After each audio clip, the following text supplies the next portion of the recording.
1975년 독일에서 일어난 한 사건은 전 세계를 충격과 공포 속으로 몰아넣었다.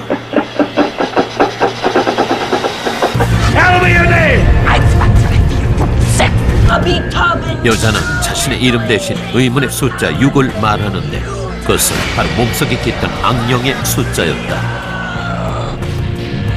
격렬한 발작과 함께 기괴한 동작을 보이는 여자. 그녀를 지배하고 있는 것은 다름 아닌 악령이다. 지금 이 순간에도 그녀는 말한다. 내 안에 악마가 살고 있다고.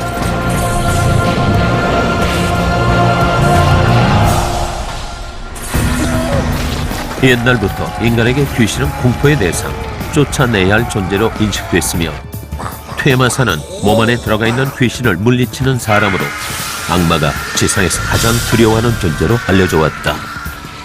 퇴마사들이 악마를 쫓는 의식을 말하는 엑소시즘은 고대 그리스의 엑소우시아란 단어에서 유래됐다. 엑소우시아는 인간을 해치는 악령에게 다시는 못살게 굴지 않겠다는 맹세를 받아내는 것을 뜻하며 그 기원은 가톨릭에서 찾아볼 수 있다. 초기 교회 시절 엑소시즘은 주기도문과 같은 형태로 신에게 간청하는 정도였지만 여러 초자연적인 현상들은 이런 기도로 해결되지 않았고 일부 교회에선 엑소우시아의 의식에 영향을 받아 퇴마 의식이 만들어졌다고 한다. 또한 3세기 중엽에는 이를 수행하는 직책이 따로 있을 정도로 그 역사가 꽤 오래된 것으로 추정된다. 일반적으로 엑소시즘은 가톨릭에서 행하는 의식만으로 생각하기 쉽지만 실제로는 많은 종교가 악마를 쫓아내는 엑소시즘을 시행하고 있다. 그 중에서 불교에서의 엑소시즘은 귀신이 몸에 달라붙어 병에 걸린 사람을 치료하기 위한 구병시식으로 사용된다. 귀신을 없애거나 쫓아내는 것이 아닌 음식을 주고 법문을 알려줘 귀신을 불법에 귀의시키기 위한 의식이란 점에서 일반적인 엑소시즘과 다르며 이런 의식은 그 사찰에서 가장 법력이 높은 승려만이 할 수 있다고 한다. 퇴마 방법 역시 종교에 따라 다양하게 이루어지고 있다. 칼이나 부적을 이용해 싸우기도 하지만 가톨릭에서의 엑소시즘은 기도나 성수, 친성력을 이용하는 것으로 알려져 있다. 특히 귀신과 사탄의 존재를 인정하고 있는 가톨릭은 엑소시즘 의식을 정식으로 체계화시켰는데 가톨릭 교회법 제1172조에 의하면 교구 집권자로부터 허가받지 않은 사람은 엑소시즘을 할 수 없다는 구문에서 볼 수 있듯 이 의식을 매우 신중하게 결정하는 것으로 알려졌다. 또한 교황청의 서품을 받지 않으면 엑소시즘을 행할 수 없으며 방식 역시 비밀리에 전수되며 행해지고 있다고 한다. 그동안 신비주의와 선정성의 대상으로 왜곡되어 온 엑소시즘. 최근 미국 가톨릭 교회에선 과거로 설명할 수 없는 선과 악, 그 영적인 세계를 다스리는 엑소시즘을 공론화하려 하고 있다. 무엇이 진실인지는 알 수 없다.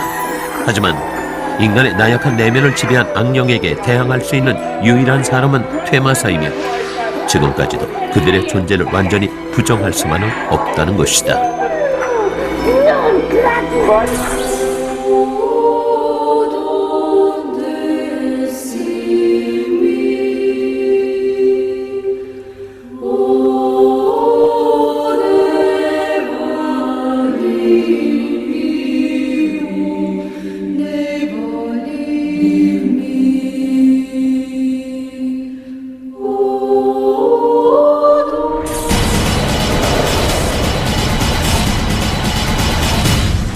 (1973년) 전 세계를 뒤흔든 공포 영화 엑소시스트는 1949년 미국에서 발생한 실화를 바탕으로 제작된 것이라는 사실이 밝혀지면서 전 세계를 충격에 휩싸이게 했다.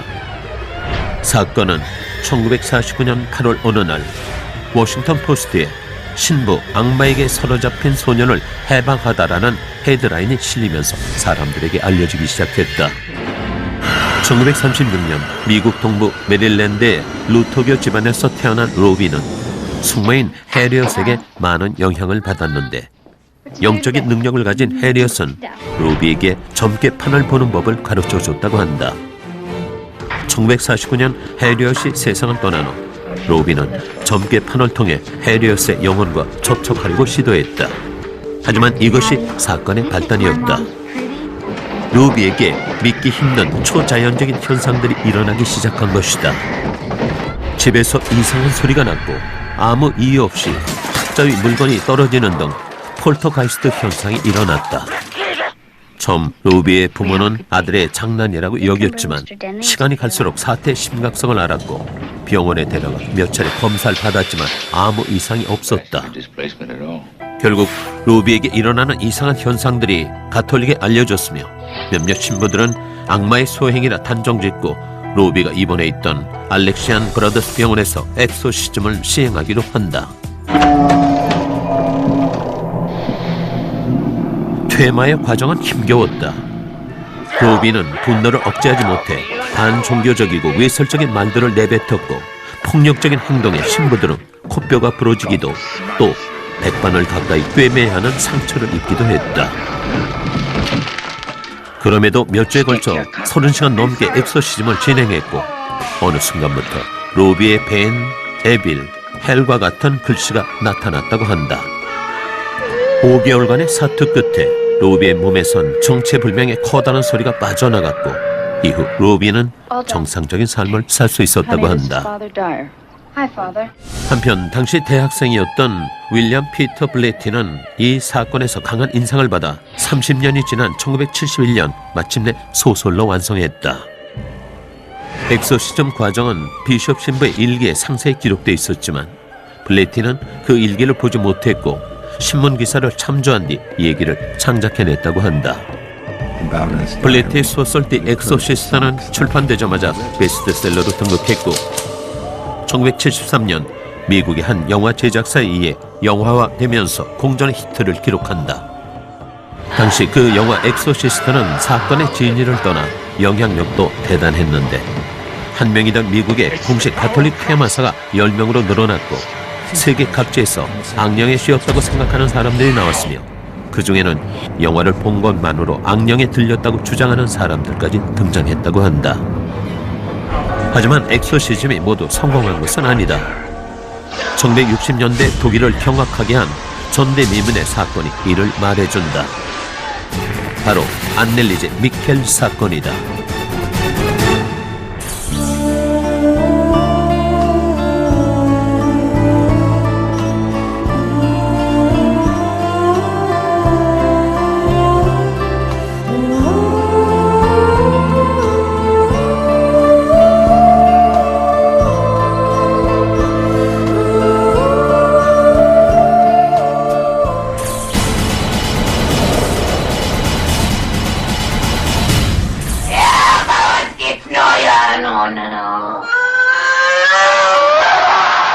두 가지 목소리로 동시에 울부짖고 배운 적도 없는 고대의 히브리어와 라틴어를 내뱉는 등 엑소시즘 당시의 끔찍한 상황이 담긴 녹음 테이프의 주인공은 안넬리제 미켈이다.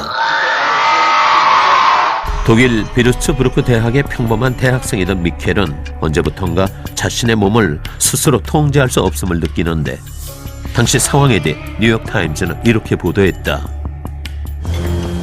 그녀는 대학교에서 식사를 거부하고 갑자기 격렬한 발작을 일으키는가 하면 과음을 치고 주변에 있는 사람들을 공격하려 하는 등 비정상적인 행동을 보였다. 결국 미켈의 부모는 그녀를 병원에 데려갔고 의사들은 뇌전증으로 진단해 치료에 들어갔다. 하지만 미켈의 병은 낫지 않았고 상황은 더욱 심각해져 갔다.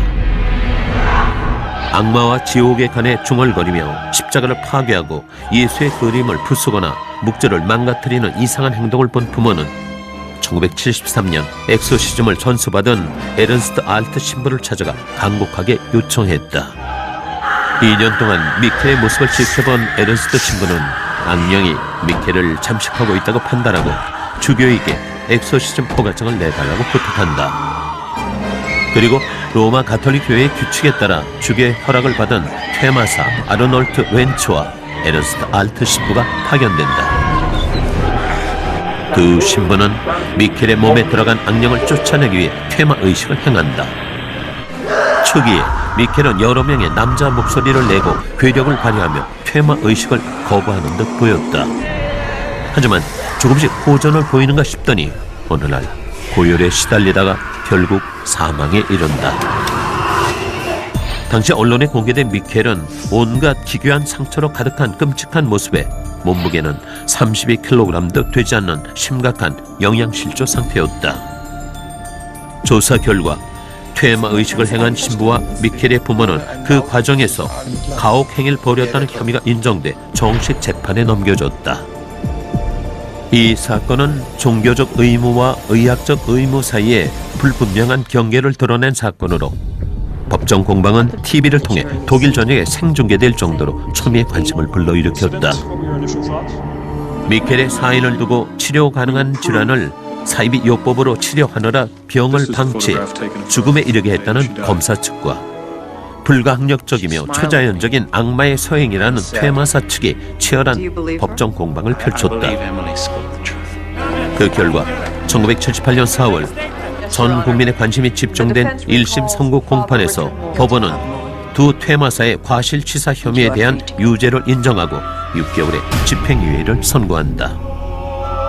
그러나 과실치사형으로선 매우 가벼운 판결에 대해 법정에서 초자연적인 악마가 실제로 존재한다고 인정한 것이 아니냐는 논란이 계속되자 퇴마사 측에서 악마의 존재를 증명하기 위해 제시했던 증거물을 공개한다. 미켈의 엑소시즘 당시의 상황을 녹음한 테이프와 자신에게 부마된 악마의 모습에 대한 공포를 호소하며 신부들에게 보낸 그녀의 자필 편지가 공개된 것이다. 커다란 의혹과 혼란 속에 공식적으로 미켈의 사건은 끝이 났고 엑소시즘에 대한 유죄 판결을 계기로 소독 주교 평의회는 의사가 동참하지 않는 엑소시즘은 허가하지 않기로 했다. 이 사건 후 미켈은 가톨릭 신자들로부터 성모의 사명에 따라 끝까지 악마와 싸우다 순교한 성녀로 기억되며 지금까지도 그녀의 무덤엔 고통스러웠던 영혼을 위로하는 순례자들이 찾아온다고 한다.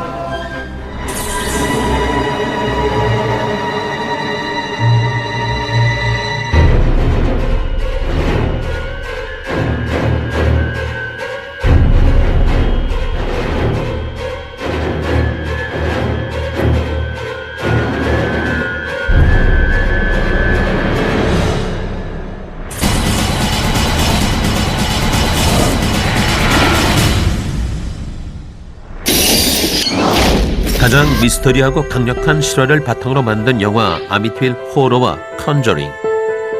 이 영화에 영감을 준 주인공은 따로 있다. 바로 미국의 초자연 현상 전문가인 워렌 부부가 그 주인공이다. 초자연적인 현상을 다룬 영화들이 인기를 끌기 전부터 악마 연구 분야에서 명성을 얻어온 워렌 부부는 50년 동안 악령들을 쫓아낸 사례가 4천여 건에 달한다고 한다. 워렌 부부가 본격적으로 악령 퇴치 작업을 시작하게 된 계기는 심령 능력이 있는 아내 로레인 워렌이 집에서 귀신을 목격하면서부터다. 아내와 달리 귀신의 존재를 믿지 않았던 에드 워렌은 어느 날 아내를 따라 흉가로 들어서는데 그곳에서 자신의 눈에 비친 괴이한 형상의 남자를 보게 되면서 귀신의 존재를 믿게 됐고 10여 년간 뉴 잉글랜드주에서 귀신들을 퇴치하는 일을 하게 된다. 1965년 우연한 기회에 TV에 출연한 워렌 부부는 미국 전역에서 많은 사람들이 귀신에 시달리고 있다는 사실을 알게 됐고 일생을 귀신 퇴치 작업에 쏟는다. 가톨릭의 엑소시즘 의식을 이용해 잡귀를 성수로 없앤다는 워렌 부부는 현재까지 수많은 악마 신봉자들의 표적이 되어왔음에도 엑소시즘을 멈추지 않고 있다. 이에 일부 사람들은 워렌 부부가 다뤘던 모든 종류의 사건에 대해 워렌 부부는 유령 이야기에 능하다. 하지만 믿을 만한 합리적인 이유는 전혀 없다고 반박하기도 했다. 하지만 워렌 부부가 주장하는 악마의 실체는 영화 컨저링에 등장하는 애나벨 인형에서도 확인된다. 영화 속 애나벨 인형은 사건의 주인공인 페론 가족의 이야기가 아닌 워렌 부부가 1970년대 다뤘던 다른 사건에 근거한 것이다. 1970년대 간호학과 학생인 도나는 생일을 맞아 엄마로부터 인형을 선물 받았다. 시간이 흐른 후 도나와 룸메이트는 자꾸만 인형의 위치가 바뀐다는 사실을 알아차린다. 며칠 후 도나의 친구가 집을 방문했을 때 인형이 그를 목졸라 죽이려고 하자 문제 인형을 처리하기 위해 심령술사를 부른다. 잠시 후 집안을 둘러본 심령술사는 인형이 에나벨이라는 어린아이의 영혼에 홀렸다고 설명한다. 에나벨은 도나가 사는 아파트가 지어지기 전 그 구역에 살았던 여자아이로 7살이던 해 그녀의 시체가 발견된 곳이었다. 이 사연을 들은 워렌 부부는 엑소시즘을 행했고 에나벨 인형을 자신들의 박물관으로 가지고 왔다. 공개된 그 인형의 실제 모습은 영화 속 오싹한 얼굴과는 반대로 귀여운 모습인데 2005년 미국의 한 유명 잡지의 스테판 백 기자는 실제로 워렌 부부가 운영하는 오컬트 박물관을 방문해 에나벨 인형을 확인했고 이를 만지려고 하자 그 인형을 절대 만지면 안 된다는 경고를 받았다고 한다. 남들이 볼 수 없는 존재를 목격하고 인간에게 해를 끼치는 악령을 쫓아내는 일은 어쩌면 영화 속에서나 존재할 법한 얘기인지도 모른다. 그러나 워렌 부부는 이렇게 말한다. 경험하지 않았기 때문에 믿지 못하는 것이라고. 오늘도 그들은 악령을 찾아 세계 곳곳을 누비고 있다.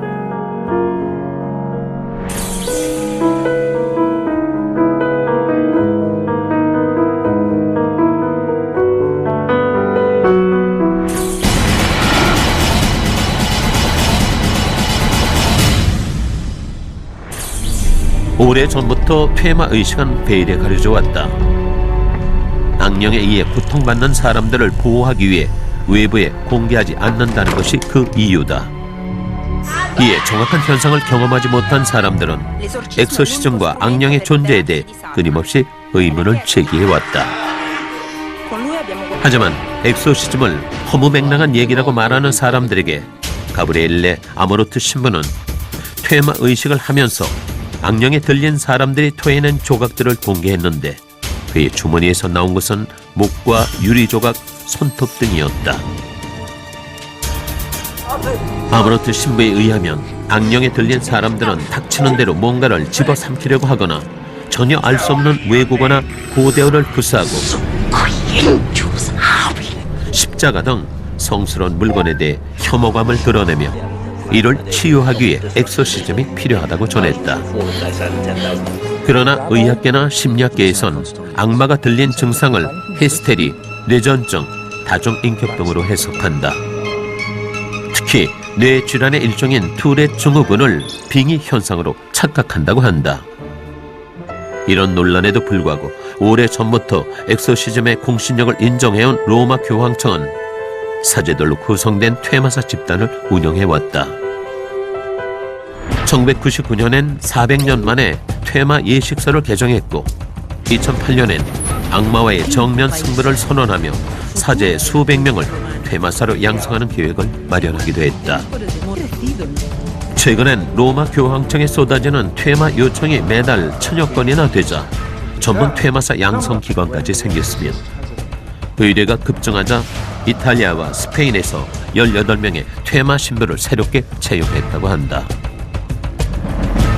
악령에게 사로잡힌 사람들을 해방시키기 위해 보이지 않는 적과 싸우는 퇴마사와 엑소시즘이 공포에 빠진 환자에게 최면을 거는 것에 불과하다고 믿는 사람들 사이에서 악령은 보이지 않는 위협적인 존재이자 논란의 대상이다. 살아있는 자와 죽은 자와의 전쟁. 무엇이 진실인지는 아직도 미스터리로 남아있다.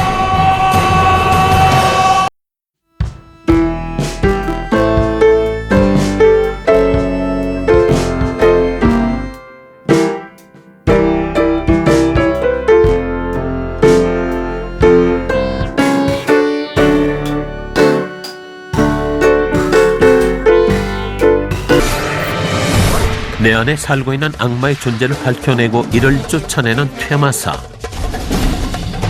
성경과 성서를 들고 악령을 쫓아내는 퇴마사는 더 이상 공포 영화의 소재가 아니다. 세계 곳곳에서 이유를 알 수 없는 악몽에 시달리며 퇴마사에게 도움을 청하는 사람들이 존재하기 때문이다. 보이지 않는다고 모든 것이 거짓이라고 판단할 수 없다. 그러나 과학적으로 증명된 것도 없다. 하지만 누구도 악령의 지배에서 자신은 예외라고 장담할 수는 없다. 어쩌면 지금 이 순간 거짓이라고 믿었던 악령이 당신을 노리고 있을지도 모르기 때문이다.